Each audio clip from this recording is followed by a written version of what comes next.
Many people have played at least one video game in their life. I'm willing to bet that those who have played a Nintendo game.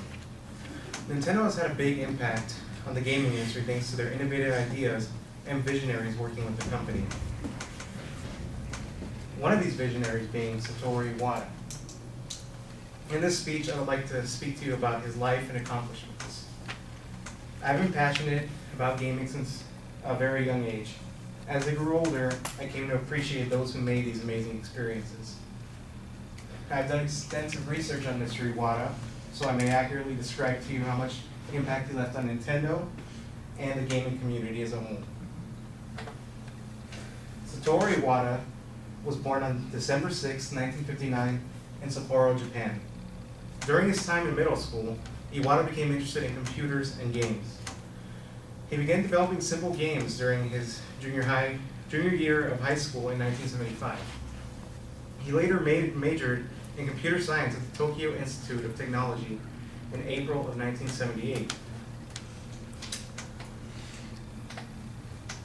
In 1980, Iwata was invited by a group of employees to join their small company of four, HAL Laboratory.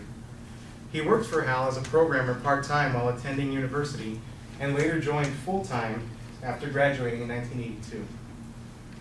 During this time, he helped HAL create a relationship with Nintendo so they can produce games for the Nintendo Entertainment System, or NES.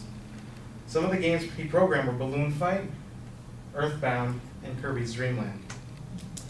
Iwata's proficiency in programming got him the attention and esteem of his fellow programmers.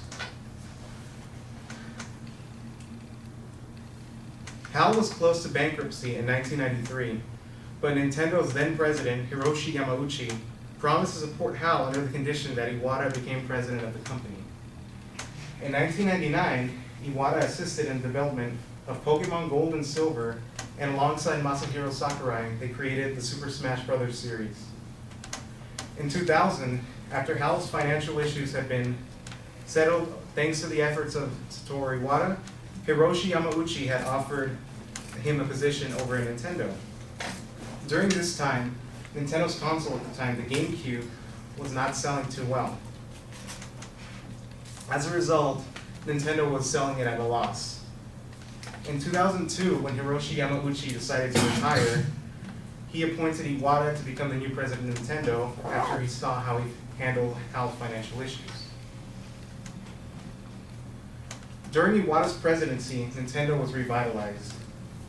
The Nintendo DS and the Nintendo Wii being the biggest successes of his presidency. The Nintendo DS became the second best-selling console of all time behind the PlayStation 2. The Wii went on to sell 101 million consoles, making it the best-selling console of the 7th generation. What made these consoles so successful was Iwata's vision of making video games accessible to everyone. He wanted to share his passion for gaming with all audiences. He once said, "Video games are meant to be just one thing, fun for everyone." Unfortunately, Nintendo's successor to the Wii U, failed to live up to its predecessor.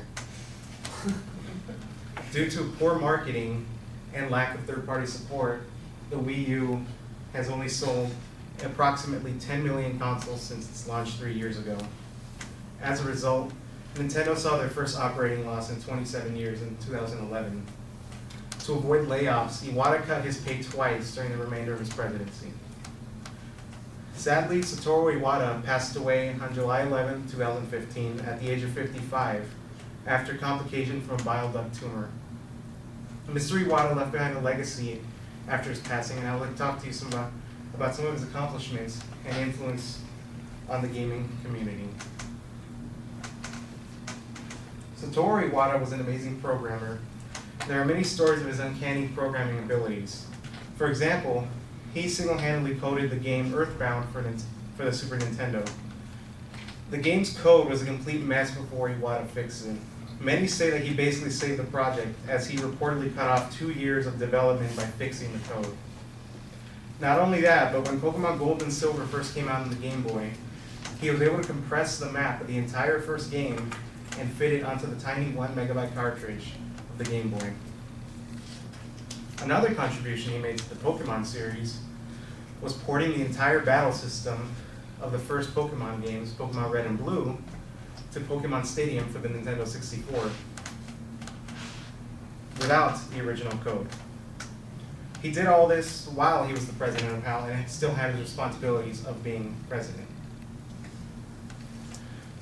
During his presidency, Iwata won the hearts of the gaming community. His positive attitude, humor, and love for gaming turned him into a personality. He would regularly interact with the gaming community through a video series called Iwata Asks and through Nintendo Directs, which were also a video series where he would talk about new game releases coming out for Nintendo consoles.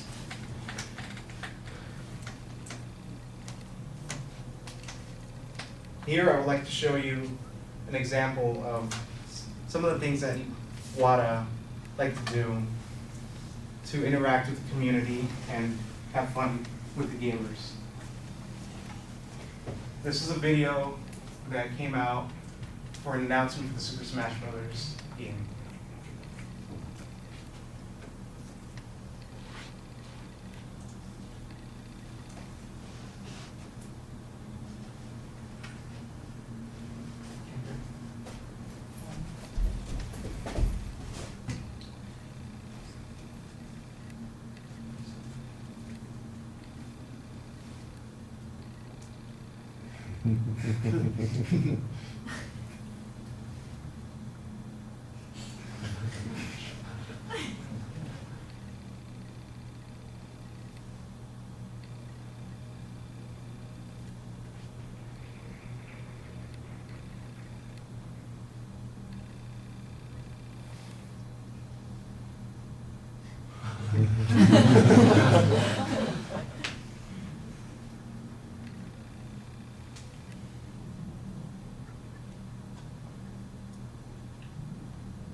To conclude, Satoru Iwata was an amazing man who was loved by gamers and others in the gaming industry alike.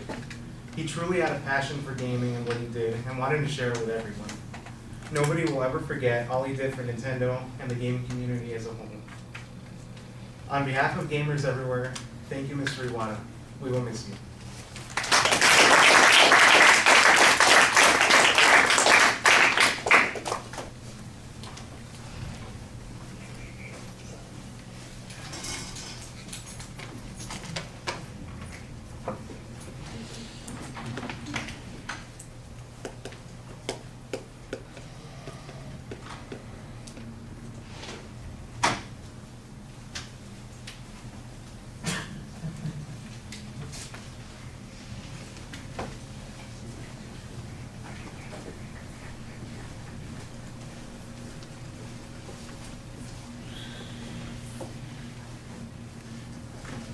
All right, Zane, what did you think?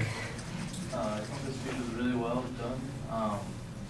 His thesis statement was clear, saying that he was going to talk about the life and accomplishments of Iwata, and he had a good attention grabber, talking about the video games and relating us to video games.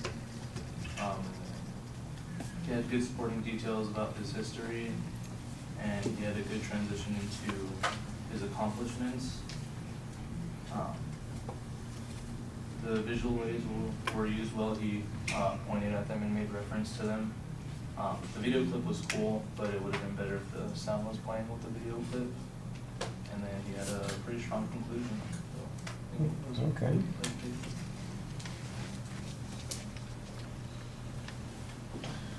Well, I thought the conclusion was very strong. I like that too, and I thought that the opening was pretty solid. You've got a nice common reference that everybody can kind of relate to, because most people have probably played those games. I'm not one of those people, but I know most people have.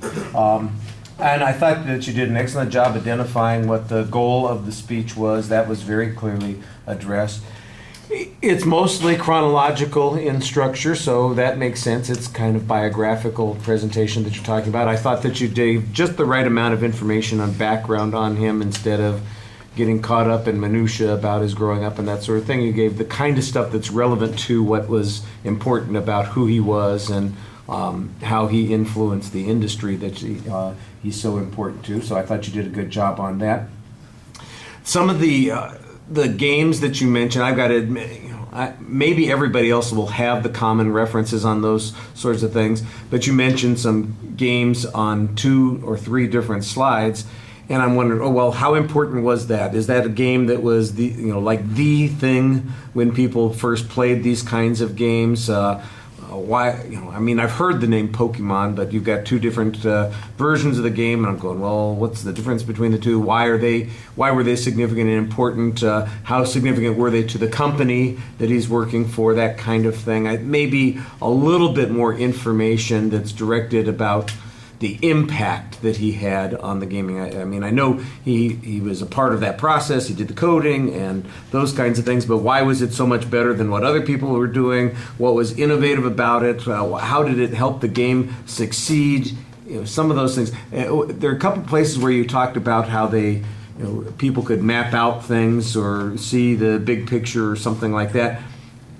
I have no idea what that's talking about, and that would have been one of those things that maybe could have used a visual reference there. And that's his innovation, or he did something that made the game work so much better for people to be able to see what's happening in the game or figure out what they're supposed to be doing or what the characters are capable of doing, that kind of thing. I like that.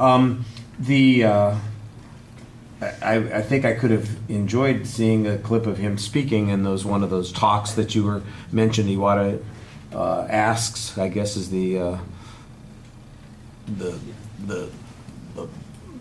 podcast or the blog or wherever it is that people would go to get that information. Might have been interesting to see him interacting with the gamers and fans and that sort of thing. I like the clip that you have at the end. I think that's really effective at giving us a sense of, how creative he was, how willing he was to put himself into the marketing of the games and make it interesting, and how his personality was probably a big part of why the company succeeded the way it did. I think there's a good image there. Yeah, there were a couple of technical things that might have been nice.